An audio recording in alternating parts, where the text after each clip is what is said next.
En un mundo que te grita qué pensar, qué sentir, qué creer. El mayor acto de rebeldía es pensar por ti mismo. Parece una frase de moda, un eslogan para camisetas o perfiles de redes. Pero hubo una mujer que lo vivió con una intensidad brutal. No como una postura, sino como una forma de existir. Su nombre era Hannah Arendt, y no fue una filósofa cómoda, no fue una figura complaciente. Fue una testigo lúcida y profundamente incómoda de los horrores del siglo XX. Y también una de las pensadoras más valientes que nos ha dejado la historia reciente. Nació en Alemania en 1906, en una época en la que Europa hervía bajo tensiones políticas, guerras y nuevas ideologías.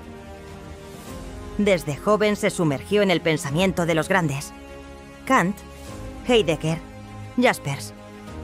Pero no lo hizo por prestigio. Lo hizo porque necesitaba entender.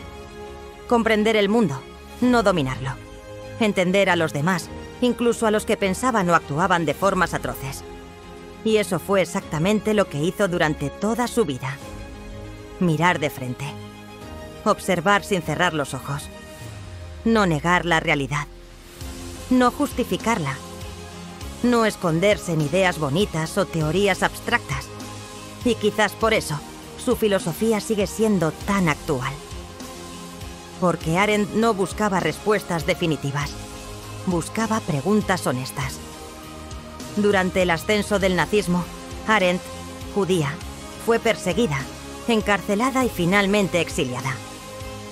Vivió lo que millones vivieron: la fragilidad de la condición humana, el peso de los regímenes autoritarios, la violencia de lo ideológico. Pero ella decidió no quedarse en la experiencia personal. Decidió pensar, escribir, analizar. Y de ese coraje intelectual surgió una de las ideas más impactantes del siglo XX: la banalidad del mal. Cuando asistió al juicio de Adolf Eichmann, uno de los arquitectos del Holocausto, lo que vio no fue un monstruo. No era un demonio con rostro inhumano.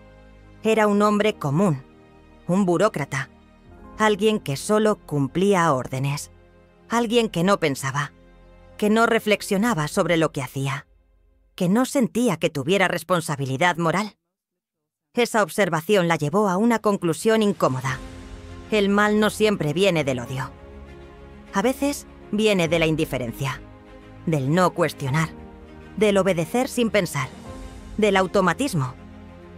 Y eso, en su esencia, es lo que más asustaba a Arendt: que el ser humano renuncie al pensamiento, que delegue su criterio, que viva con la conciencia apagada. Lo que ella llamó la banalidad del mal no era un insulto. Era un diagnóstico, un espejo incómodo, porque nos obliga a preguntarnos: ¿cuántas veces actuamos sin pensar? ¿Cuántas veces repetimos discursos que no son nuestros? ¿Cuántas veces dejamos de lado el juicio moral por miedo, por rutina, por comodidad? Hoy no vivimos bajo un régimen totalitario global. Nadie nos obliga a obedecer con una pistola en la cabeza. Pero eso no significa que seamos libres. Vivimos en una era de sobreinformación, donde pensar se ha vuelto raro.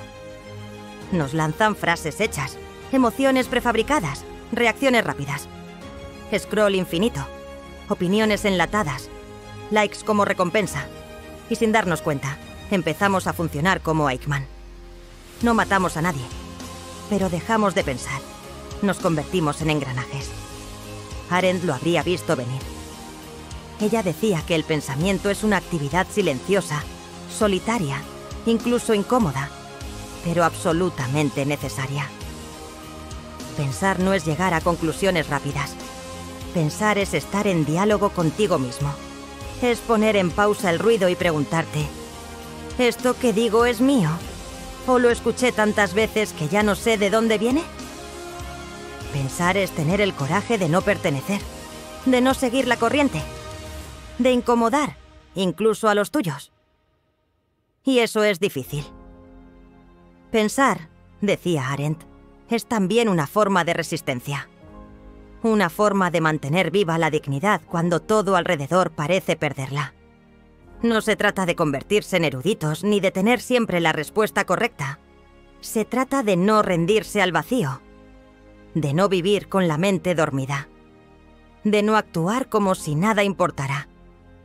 Porque en cada pequeño acto de reflexión hay una chispa de libertad. Y cuando esa chispa se enciende, incluso en medio del ruido más abrumador, hay una posibilidad de humanidad. Porque cuando te atreves a pensar por ti mismo, puedes quedarte solo. Puedes ser malinterpretado. Puedes ser señalado. Arendt lo vivió en carne propia. Fue atacada por su posición en el juicio de Eichmann.